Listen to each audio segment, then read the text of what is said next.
예, 오늘은 고구마 꽃에 대해서 말씀을 드리도록 하겠습니다. 이 모든 지구상의 그 생명이 있는 생물들은 종족 보존의 본능이 있습니다. 종족을 보존하기 위해서 식물들은 꽃을 피게 됩니다.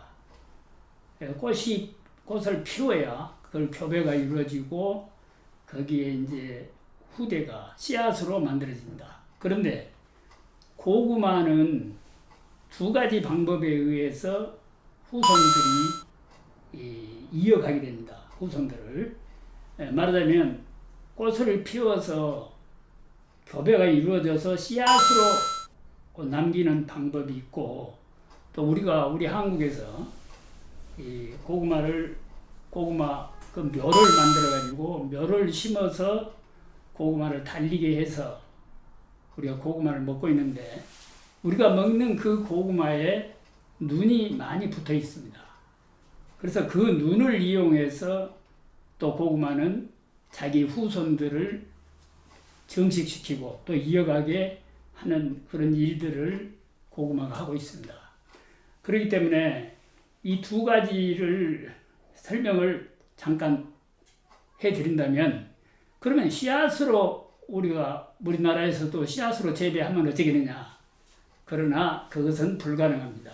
왜 그러느냐 하면 고구마는 타식작물입니다. 자식이 되지 않기 때문에 고구마는 육종할 때 꽃을 피워서 교배하는 데 활용하지, 그 씨앗을 가지고 심어서 그것이 커가지고 거기에 달리는 고구마를 우리가 먹도록 하려면 시간이 많이 걸립니다. 시간이 많이 걸리고 그건 타식작물로서 전체가 균일하지 않습니다. 씨앗 하나하나가 전부 다른 형질을 가지게 됩니다. 그래서 우리나라와 같은 온대지역에서는 그 영양 번식에 의한 방법, 그리고 고구마에 한해서는 열대지역이건 어느 지역이건 간에 우리 인류가 활용하기 위해서는 영양 번식 방법에 의해서 증식을 하고 번식을 시키고 있습니다. 그러면 이제 고구마 꽃을 어떻게 피우게 하느냐, 이것을 간단히 말씀드리도록 하겠습니다. 모든 식물이 꽃이 피우게 되려면 첫째 갖춰야 할 조건이 영양적으로 능력을 갖춰야 합니다. 우리 사람들도 어려서 결혼할 수는 없죠. 마찬가지로 이 식물체도 영양적으로 어느 정도 몸이 커져야 된다 하는 얘기입니다. 그러니까 첫째 영양 조건이 갖춰져야 되고, 그 다음에 개화 물질을 생산할 수 있는 능력을 갖추도록 해줘야 됩니다. 그래야 이제 꽃대를 발생을 시키고 거기에서 이 꽃을 피우게 됩니다. 그런데 고구마는 어쩔 때 꽃을 피우게 되느냐 하면은 단일성 작물입니다. 고구마는. 그래서 낫의 길이가 짧아질 때 꽃이 피는 작물입니다. 그러니까 어떤 생각을 고구마가 하게 되냐면, 우리가 고구마 보통 봄에 이제 심게 되는데, 여름 더울 때 생장을 왕성하게 하다가 이제 가을이 되고 하지가 지나고 가을이 되면서 낫의 길이가 짧아지게 됩니다. 그러면 낫의 길이가 짧아진다고 하는 것은 언젠가 겨울이 온다고 하는 것을 고구마는 알고 있습니다. 그래서 겨울이 오게 되면 추위에 견디는 힘이 약하기 때문에 나는 죽게 된다. 그러면 죽기 이전에 내 후세를 만들어야 되겠다. 그래서 꽃을 피우게 되는 것입니다. 그런데 그것만 가지고는 되지 않습니다. 왜 그러느냐 하면 우리 온대지역에서는 주야 온도차가 큽니다. 그래서 낮에 그 이파리에서 탄소 동화작용을 해가지고 많은 물질을 만들어 놓으면은 저녁에 온도차에 의해서 고구마 쪽으로, 땅속에 있는 고구마 쪽으로 그 물질이 전부 전류돼 버립니다. 이파리에 어느 정도 개화할 수 있는 능력이 갖춰져야 되는데, 말하자면 이파리나 줄기 부분에 개화 물질이 쌓여서 그 영양적으로 축적이 되어 있어야 개화가 이루어질 수 있는데, 그것들이 밤이 되면은 전부 땅속에 있는 궤군으로 전류가 되어버리기 때문에 개화가 되지 않습니다.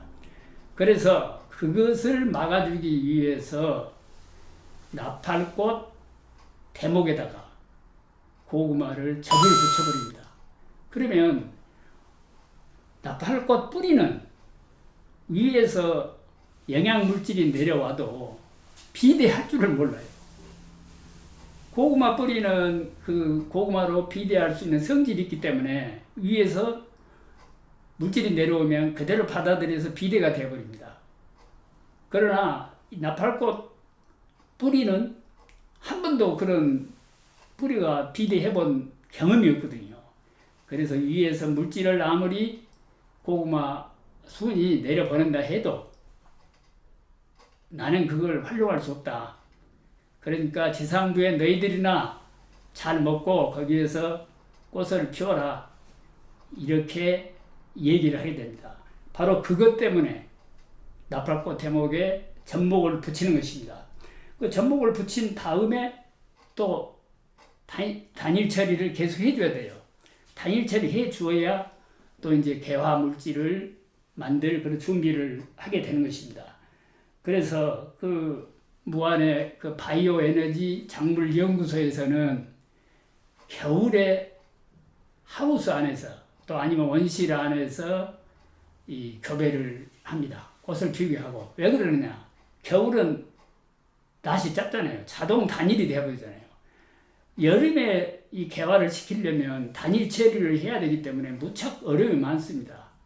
이게 암실이 있어야 되고, 그러면 암실로 옮겼다, 또 밖으로 꺼냈다, 이런 작업을 계속 해야 돼요. 그런데 겨울에는 단일이기 때문에 겨울에 온실이나 하우스 안에서 아예 고구마를 이 나팔꽃 대목에다 접을 붙여가지고 그것을 이 밭에 심어버립니다. 그래가지고 꽃을 피우게 하면 자동으로 잘 피웁니다. 그래서 그런 방법으로 연구기관에서는 개화시켜서 교배를 하고 있습니다. 그래서 이렇게 해서 고구마 교배가 이루어집니다. 그러면서 거기에서 이제 품종이 만들어지고 그럽니다. 포장에서 여러분들이 가끔 고구마 꽃을 볼 수 있을 거예요. 그럼 그건 뭐냐? 원래 우리나라의 그 우량 품종이라고 한다면 절대 포장에서 고구마 꽃이 피지 않습니다. 그러나 이게 이제 기상이 자꾸 변화되면서 또 여러 가지 이유에 의해서 가끔 포장에서 고구마 꽃을 볼 수 있기도 합니다. 그러니까 그러한 것을 이해를 하시고 고구마 꽃을 보시면 흐뭇할 것입니다. 그리고 고구마 꽃은 꽃말이 행운입니다. 그러니까 여러분들 밭에서 고구마 꽃을 보게 되면 행운이 닥쳐온다. 그렇게 기쁘게 생각해 주시면 좋을 것입니다. 그러니까 모든 생물은 자기가 죽음이 닥친다 하게 되면 후세를 남기려고 하는 종족 보존의 본능이 발동을 합니다. 식물도 마찬가지다 하는 얘기입니다. 그러니까 우리가 길거리에 가다가 보면 조그마한 식물이 꽃을 피우고 있는 걸 볼 수 있어요. 사람들의 발에 짓밟히다가 이제 죽을 수밖에 없다고 생각하게 되면 그 식물체가 마지막으로 후손을 남기기 위해서 꽃을 피우는 것입니다. 그게 하늘이 내린 모든 생명체에게 하늘이 내려준 종족 보존의 본능이다. 이렇게 이해하시면 됩니다. 그러니까 이제 꽃을 보기 위해서 만들어 놓은 품종이 지금 몇 가지가 있습니다. 그러니까 우리가 그 교배를 하다 보면 아까도 말씀드렸지만 고구마는 타식작물입니다. 타식작물이라고 하는 것은 이 같은 꽃 안에 있는 그 수분 수정이 이루어지지 않습니다. 그러니까 같은 꽃 안에 있는 수술의 꼭 가루를 암술이 받아들이지 않아요. 말하자면 거친 결혼을 안 하는 겁니다.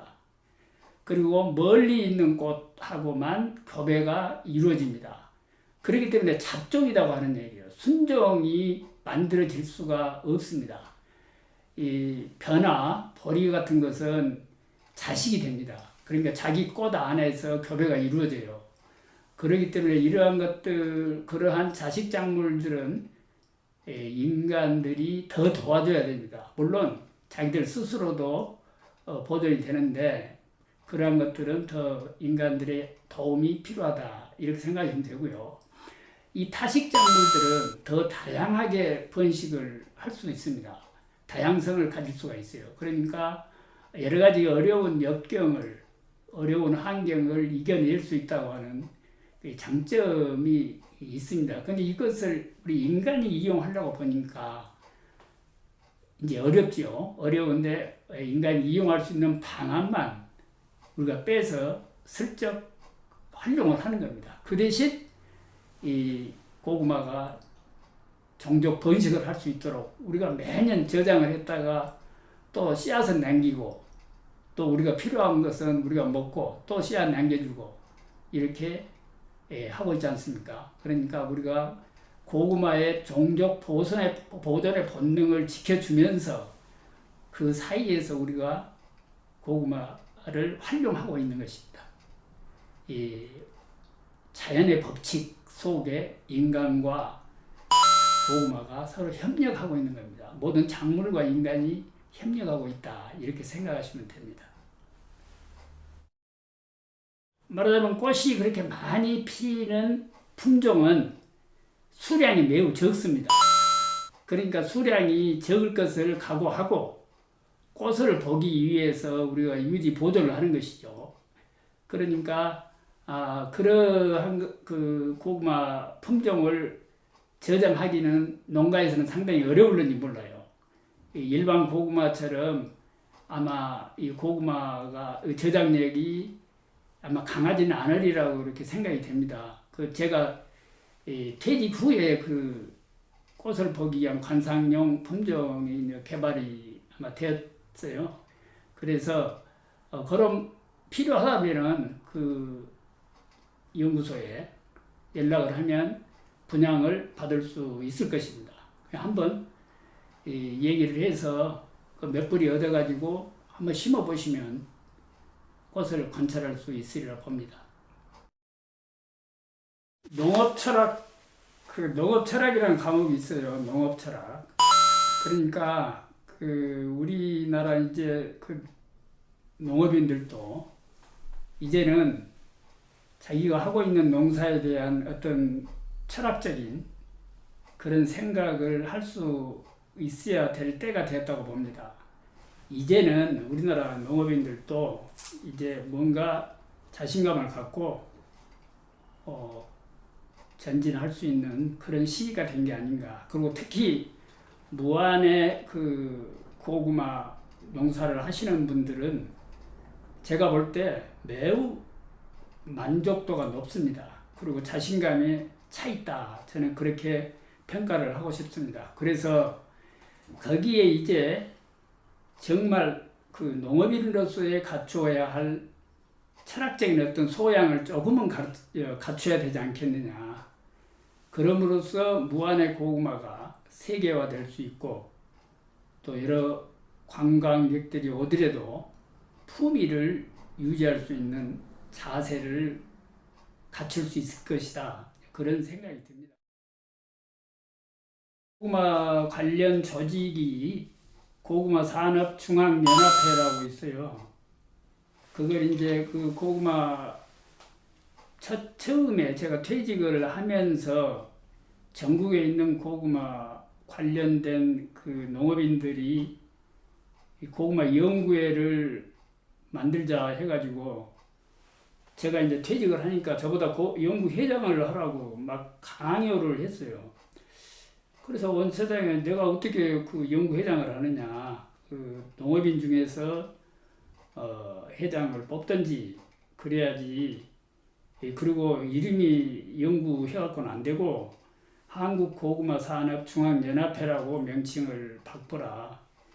그렇게 해서 이제 제가 처음에 시작은 제가 했어요. 그래가지고 바로 1년 만에 이제 고구마산업중앙연합회라고 만들면서 다른 분을 회장을 시키면서 이 고구마 날이 결정 그 당시 행사를 하자 이렇게 된 겁니다. 된 건데 이게 이제 힘이 약하니까 위에서 이제 고구마 날을 말하자면 이 고구마 중앙연합회를 활용을 해서 무슨 행사를 하고 싶으면 농림축산식품부나 저 위쪽에서 그 고구마 날을 좀 뒤로 미뤄서 행사를 하면 어쩌겠느냐 이제 이렇게 강요를 하는 거죠.